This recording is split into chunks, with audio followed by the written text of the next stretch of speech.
வணக்கம் மக்களே, வணக்கம். சற்று முன் கிடைத்திருக்கக்கூடிய ஒரு முக்கியமான தகவல் ஒன்றை பார்க்க போகிறோம். சற்று முன்பு திமுகவின் முக்கிய புள்ளி அதிரடியாக கைது செய்யப்பட்டிருக்கிறார்.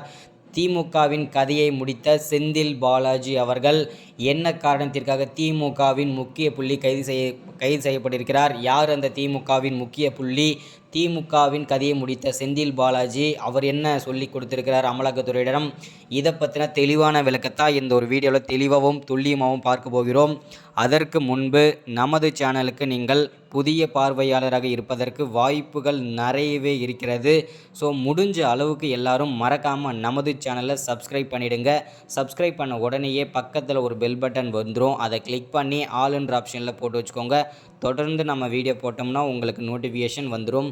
அதை பார்த்து நீங்கள் தெரிஞ்சுக்கலாம். இன்றைக்கி என்ன அரசியல் நியூஸ், இன்றைக்கி என்ன அரசியல் அப்டேட்ன்றதை தெளிவாகவும் துல்லியமாகவும் தெரிஞ்சுக்கலாம். அது மட்டும் இல்லாமல் வீடியோ பார்க்குற ஒவ்வொருத்தரும் மறக்காமல் லைக் பண்ணுங்கள், ஷேர் பண்ணுங்கள். ஓகே, வாங்க வீடியோக்குள்ளே போகலாம்.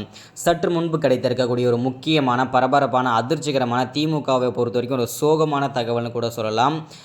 ஏன் அப்படின்னு பார்த்தீங்கன்னா, கடந்த 2-3 மாதங்களாகவே பார்த்தீங்கன்னாக்கா திமுகவின் அமைச்சர்கள் பார்த்தீங்கன்னா பல்வேறு சர்ச்சைகளை சிக்கிட்டு வந்துட்டுருக்காங்க. ஃபஸ்ட்டு பார்த்தீங்கன்னா செந்தில் பாலாஜி கிட்டத்தட்ட கைதாகி கிட்டத்தட்ட 200 நாட்கள் மேல் கலந்து அவர் பல்வேறு சர்ச்சையில் சிக்கினார்.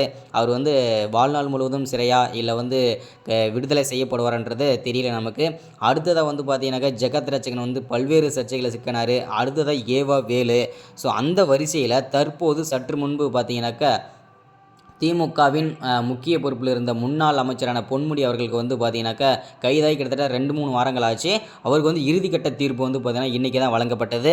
ஸோ அந்த இறுதிக்கட்ட தீர்ப்பில் பார்த்தீங்கன்னாக்கா அவருக்கு பார்த்தீங்கன்னா 3 ஆண்டுகள் சிறை தண்டனையும் 50 லட்சம் ரூபாய் அபராத தொகையும் சென்னை உயர்நீதிமன்றம் விதிச்சிருந்தாங்க, தண்டனை கொடுத்துருந்தாங்க.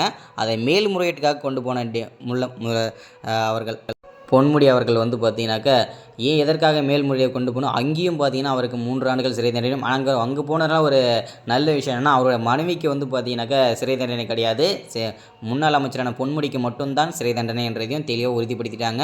இது ஒரு நல்ல விஷயம் கூட சொல்லலாம். அது மட்டும் இல்லாமல் திமுகவோட கதையை முடிக்க போகும் செந்தில் பாலாஜி யாரெல்லாம் எவ்வளோ தவறான முறையில் பணம் வைத்திருக்கிறார்கள், பண பரிவர்த்தனை செய்துள்ளார்கள், அதே மாதிரி எங்கெங்கே எவ்வளோ சொத்துக்கள் இருக்குது, யார் எந்தெந்த அமைச்சர்களுக்கு எவ்வளோ இருக்குது அப்படின்றத தெளிவாகவும் துல்லியமாகவும் செந்தில் பாலாஜி அவர்கள் வாக்குமூலம் அமலாக்கத்துறையிடம் இதுவரைக்கும் வாய் திறக்காத செந்தில் பாலாஜி அவர்கள் தற்போது சற்று முன்பு வாய் திறந்து என்னையா வெளியெடுக்க மாட்டேன்றீங்க, இப்போ பாரு எல்லாருமே நான் போட்டு கொடுக்குறேன்னு சொல்லிட்டு எல்லாருமே பார்த்தீங்கன்னாக்கா அதாவது யாரெல்லாம் எவ்வளோ சொத்து வச்சுருக்காங்க, எவ்வளோ கருப்பு பணம் வச்சுருக்காங்க, ஸோ எவ்வளோ குற்றச்சாட்டுகள் பண்ணியிருக்காங்கன்றத எல்லாமே வாக்கு மூலமாக செந்தில் பாலாஜி அமலாக்கத்துறையிடம் ஒப்புக்கொண்டு விட்டார்.